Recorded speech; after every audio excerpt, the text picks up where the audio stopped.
What's going on, you guys? My name is Rayge, and we are back today to discuss a unique problem right now that's been developing in Marvel Strike Force for the past few months.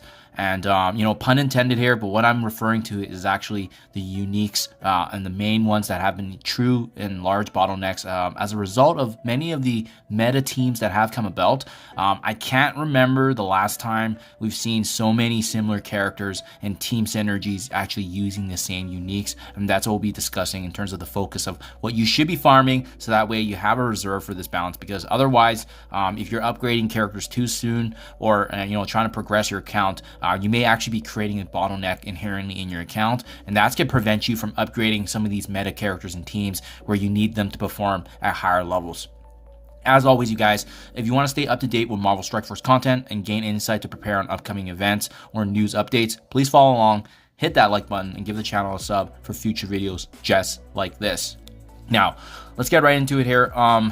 I like to focus in on some of the big uniques that obviously have been pointed out in my past videos. So just to recap here, but as well, kind of what's needed, right? Especially if you guys are newer to the game, we've been getting a huge influx of, newer players, those that are returning in the mid game, trying to transition to the end game. Let me walk you through what's happening in these infographics here, and that way it can give you some additional insight. So for example, a big one right now to focus is the Miasma unique as shown here. These are all the characters that need Miasma gear.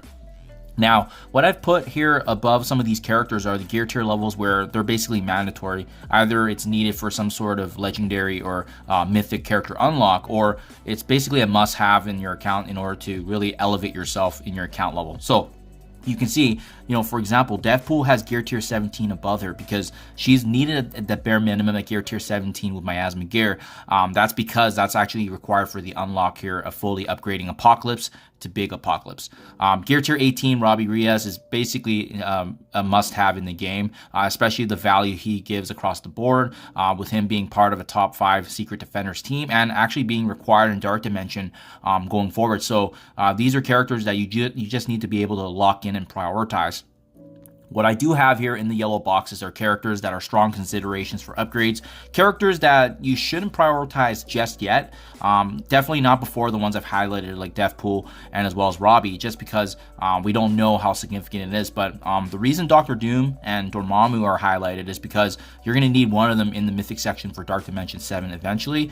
Both of them work. It's very unlikely that you can bring up both of them, so you have to make that decision there. And then we also know that the newest legendary character coming in Old Man Logan is going to require Out of Time, and that means that the newest Cosmic Ghost Rider here is also going to be required as part of that team. How high we need to build them, that is going to be the question mark on your roster development, and that's why we need to pinpoint where these bottlenecks are coming from, right? So that's Miasma. In my honest opinion, I think Miasma and Osmium are definitely two of the most important uniques right now in the game, and that's why it's important to really make sure that you know who exactly you're upgrading.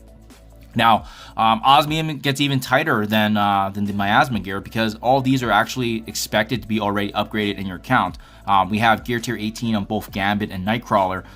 In order for them to perform an Incursion 2.3 raid successfully, these are levels that you need them at. Like you can probably get away with gear tier 17, but gear tier 18 on both these characters just gives them so much more value, especially knowing that Age of X, there's gonna be more mutants coming with Xavier. So having these two slot in, plug and play characters for mutants is gonna give you so much value. Morgan Le Fay is gear tier 17 because once again, she's a legendary horseman character, so you need her at that minimum level to unlock and fully upgrade Apocalypse. And then, in my personal opinion, Val is not needed here, but personally, I think the fact that she's gear tier 18, she's going to give you so much value in incursion raids. I brought her into Dark Dimension. She has amazing value also in Dark Dimension 7 for later on. So all these 4 characters are basically locks, which leaves, Iron Man, Infinity War, Nova, and Ronin left to be kind of those optionary kind of upgrades, but not required as far we're concerned in terms of the 4 that we see here. So as you can see, Miasma and Osmium obviously being very, very important uniques to focus. Then we have, in my honest opinion, the second tier in terms of priority characters that are still meta and obviously very, very significant in your account, but not as important as Miasma and Osmium because of the net impact. So Alien Spores, the big one here, obviously, here is Super Skrull. He's going to be the most impactful character in your account. Even though Mephisto's in the game now, there's barely any folks that have him. And as well, Super Skrull is still hands down the best character in the game. So many folks finishing Dark Dimension 6 now and getting access to Super Skrull, you got to make sure you have Alien Spores to bring him up, especially as high as possible, gear tier 18, and being required obviously in the next level of Dark Dimension. Now, Void Knight really pushed himself up into this gear tier level because of the fact that he actually has very, very good value in Arena, and I love the fact that you also need him in Incursion too. So even the highest level of raids, once they add in new difficulties, you're definitely going to need Hive Mind at these levels.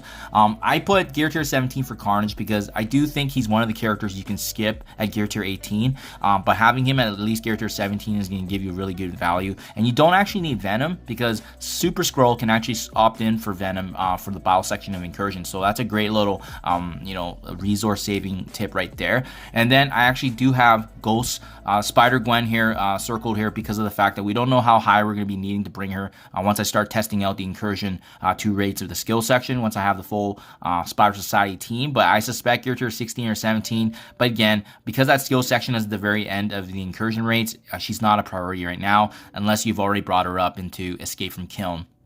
We have Augmented Astral Energy here being another big one. Obviously, Apocalypse being indisputably the second or third most powerful character in the game. He's going to get an instant lock right there. He's going to cost a lot of resources already. I've already locked in Phoenix. Not the fact that she's not in the meta right now, but because with the Age of X, she's going to have a very important role as the reworks come, as her gear and everything does shift up. We have both Sunspot and as well as Sunfire here being gear tier 17 required for Apocalypse and Incursion 2 rates, so you're going to need them built up anyways. And then we also have Starbrand here actually highlighted because, again, part of that out of time team, and we don't really know how high we're going to be needing him built up. I suspect gear tier 16, but Astral Energy, again, another really heavily congested unique here, as you can see, right? But there's obviously priorities if you want to function in your account.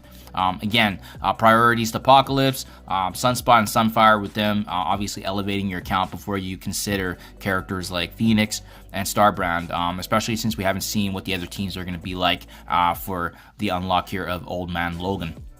And now we start taking a look at some of the newer issues in terms of uniques that I have not touched on, which is the experimental formula. This is a big one, guys. It kind of came out of nowhere with the recent team additions in the meta, but obviously we have, for example, Dark Beast, gear tier 17. Again, you need him at gear tier 17 because of Apocalypse. That Apocalypse constraint is really elevating a lot of these resources that you need to be saving and using.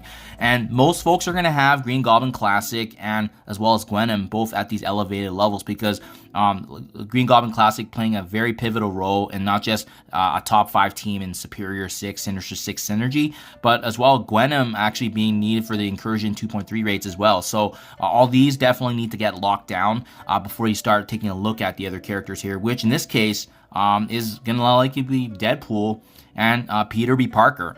I'm going to obviously focus on Peter B. Parker first, just because we don't know how the reworks are going to look on Deadpool just yet. We obviously have some analysis videos on that, but nothing's been confirmed until they actually officially confirm. But at the end of the day, Peter B. Parker, we know he's useful already in the skill rates, so we know that value is going to be had there. Everybody else you can ignore. But yeah, it's a big bottleneck that's come out of nowhere for this experimental formula. It used to not be an important unique, but now it has definitely been a very, very big issue, guys. And then finally, I'm gonna leave this one with you guys. The last one here being Titanium Alloy, in my honest opinion, given the recent meta changes. So having characters like both Cyclops and Doc Ock being part of, again, Incursion 2 raids and as well as Superior 6, Sinister 6 team synergy, you're going to likely bring them up already, which means they're going to be costing you the Titanium Alloys. What is going to be more optional in this case is going to be part of the Cabal team in Iron Patriot. You may not want to build up Cabal, but if you did already for Escape from Kiln, or you're trying to build up as big of a Crucible offense team, then you're likely going to need resources obviously invested in Cabal. But as well, Pvitra is also included in this list, right? It's kind of random that he's Titanium, but it's going to be an important unique because he's a very important piece of that Spire Society team. So there you guys have it. Hopefully this insight on the uniques right now that these are the the most important uniques in the game, and making the wrong decision of investing in some of these characters as opposed to the required ones can actually set you back significantly in your account. So remember, make sure you know what your goals are, what your expectations are, because many of this was based on what you'd be needing in performing either Dark Dimension or Incursion, and then as well as preparing for future events like the upcoming Legendary Trial that is going to be detailed for us to follow. So hopefully this helps you guys out. This is a unique problem that we're going to be obviously focused on, but I'll keep you guys up to date if we see more issues like this. Hopefully this gives you some preparation beforehand and you can start saving those resources to elevate those character levels to what you need. Thank you for your time as always. Let me know anything in the comments below, and I'll catch you guys in the next one.